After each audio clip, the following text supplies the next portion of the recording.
হুগলির সিঙ্গুরে নার্সিংহোমে নার্সের রহস্য মৃত্যু। মৃত নার্সের নাম দীপালি জানা। নন্দীগ্রামের রায়নগরের বাসিন্দা দীপালি ৩ দিন আগে নার্সিংহোমে কাজে যোগ দেন। গতকাল রাতে নার্সিংহোমে তিনি আসেন। 4 তলার ঘরে ঝুলন্ত অবস্থায় তার দেহ উদ্ধার হয়। অভিযোগ করছেন পরিবারের সদস্যরা যে খুন করা হয়েছে। পুলিশের বিরুদ্ধে ক্ষোভ উগরে দিয়েছেন মৃতের পরিবারের সদস্যরা। কেন তাদের আসার আগে দেহ তুলে নিয়ে যাওয়া হয় প্রশ্ন করছে পরিবারের সদস্যরা। পুলিশকে ঘিরে ধরে বিক্ষোভও দেখান এলাকার মানুষজন।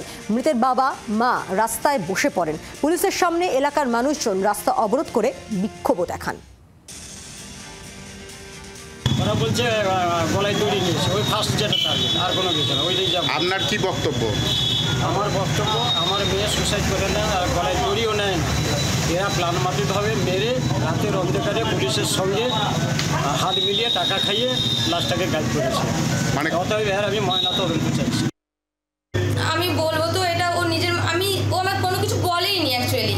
কারণ কেন হতে পারে সেটা আমি বুঝতে পারছি না কি কারণ হতে পারে। ও যে কার সাথে কথা বলছে সেটাও না আমি দেখিনি, আর সেটা আমি এখন বলবো যে এটা আমি বলতে পারছি না। ও আমাকে কিছু বলেনি, আমাকে ওর ব্যাপারে আমি কোনো কিছু জানি না। জাস্ট আমরা বান্ধবী, ও আমাকে বলেছিল কাজের ব্যাপারে, আমি কাজের ব্যাপারে বলেছিলাম। এবার উনি যে এসেছে, ওরও একটা ইচ্ছা ছিল যে কাজ করব, সেটা আমার দোষ না। এখানে তো কোনো সমস্যা তৈরি না, সমস্যা এখানে কোনো কিছু তৈরি হয়নি।